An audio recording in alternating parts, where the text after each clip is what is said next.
Believe it or not, Motorola hasn't changed much since it got acquired by Chinese giant Lenovo. It is still launching phones of all categories and is still selling them at reasonable prices. For instance, the Moto Z was a killer high-end when it launched, while the Moto G4, the Moto G4 Play, and the Moto G4 Plus are all good examples of how a budget smartphone should be made. The Moto M is positioned somewhere between these two tiers.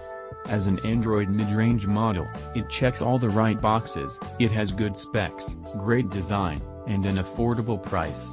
On paper, this sounds like winning combination, but in real life, is the Moto M worth considering at all? Armed with a decent amount of curiosity, we took it upon ourselves to find out. Processor and memory. Keep it easy and you won't get disappointed by the humble performance.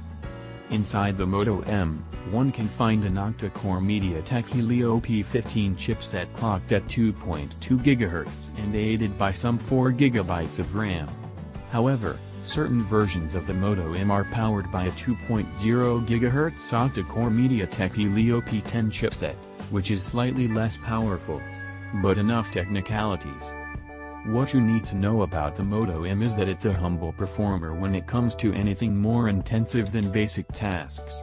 Don't get us wrong. It's no slouch, but if you're an avid power user you'll definitely have to readjust your usage habits a bit.